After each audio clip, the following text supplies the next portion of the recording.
காலை நேர பிரதான செய்திகள். செய்திகளின் ஊடாக நர்மதா சிறில் முதலில் தலைப்பு செய்திகள். அரசு ஊழியர்கள் வீட்டிலிருந்து பணியாற்ற வாய்ப்பு, ஜனாதிபதி வெளியிட்டுள்ள தகவல். உர விநியோகத்திற்கு QR முறைமை. துபாய் விமான நிலையம் அருகே பாரிய தீ விபத்து. இனி விரிவான செய்திகள். மத்திய கிழக்கில் நிலவும் போர் சூழலால் உருவாகியுள்ள நிலைமையை முன்கூட்டியே கணிக்க முடியாது எனவும், வளர்ந்து வரும் புதிய சவால்களை தொடர்ந்து கண்காணித்து ஒரு நாடாக அவற்றிற்கு கூட்டு முயற்சியுடன் முகம் கொடுக்க வேண்டும் எனவும் ஜனாதிபதி அனுரகுமார திசாநாயக்க தெரிவித்துள்ளார்.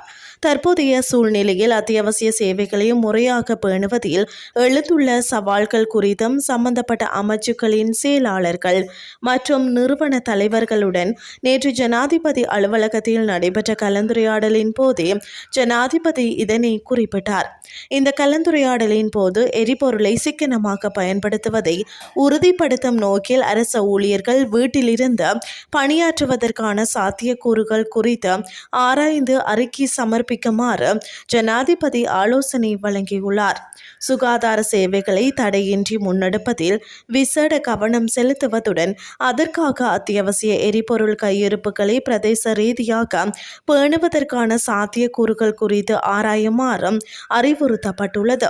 தற்போதைய நெருக்கடிக்கு மத்தியில் கல்வி உள்ளிட்ட ஏனைய துறைகளை எவ்வாறு தொடர்ந்து முன்னெடுத்து செல்வது என்பது குறித்து இங்கு ஆலோசிக்கப்பட்டது. விவசாயம், மீன்பிடி மற்றும் கைத்தொழில் துறைகளுக்கான எரிபொருள் தேவைகளை பூர்த்தி செய்வதற்காக டிஜிட்டல் குறியீடு QR முறையை விரிவாக முறைப்படுத்துவதன் அவசியத்தை ஜனாதிபதி சுட்டிக்காட்டியுள்ளார். QR முறைமை மூலம் உரங்களை வழங்குவதற்கான ஒரு முன்னோடி திட்டத்தை செயல்படுத்த முடிவு செய்யப்பட்டுள்ளதாக வேளாண்மை, கால்நடை, நில மற்றும் நீர்ப்பாசன அமைச்சர் KD லால்காந்த் தெரிவித்தார்.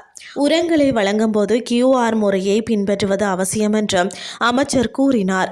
உரங்களை வழங்குவதற்கு QR முறைமை அறிமுகப்படுத்துவதற்கான திட்டம் கிடைத்துள்ளதாகவும் அமைச்சர் குறிப்பிட்டார்.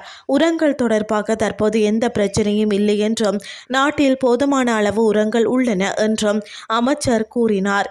இருப்பினும் கருப்பு சந்தைகளும் சில தனியார் நிறுவனங்களும் முன்னர் இறக்குமதி செய்யப்பட்ட உரங்களின் விலையை அதிகரித்துள்ளதாகவும், தற்போது ஒரு உர மூட்டை ரூபாய் 12 தொடக்கம் 13 விலையில் விற்கப்படுவதாகவும் அமைச்சர் தெரிவித்தார்.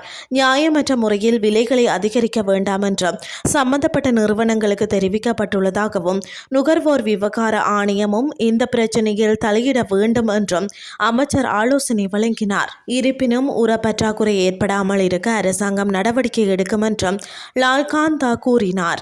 இந்த பருவத்தில் பெரிய உர பிரச்சனை இருக்காது என்றும், அடுத்த மே மாதத்தில் சீனாவில் இருந்து உர கையிருப்பை வழங்குவதற்கான வாய்ப்பு இருப்பதாகவும் அவர் தெரிவித்தார். எதிர்கால உர விநியோகம் குறித்து கொழும்பில் ஊடகங்களுக்கு கருத்து தெரிவித்த போதே அமைச்சர் லால்காந்த் இவ்வாறு தெரிவித்தார். இனி வெளிநாட்டு செய்திகள்.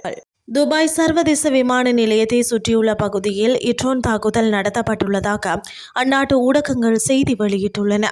இதன் விளைவாக பாரிய தீ விபத்து ஏற்பட்டுள்ளதாகவும் தெரிவிக்கப்படுகிறது.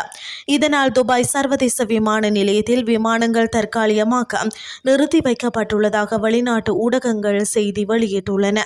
ஏற்பட்ட தீயை அணைக்க அதிகாரிகள் முயற்சித்து வருவதாகவும் வெளிநாட்டு ஊடகங்கள் செய்தி வெளியிட்டுள்ளன. மேலும் இதுவரை எந்த உயிரிழப்பும் ஏற்படவில்லை என்றும் தெரிவிக்கப்பட்டுள்ளது.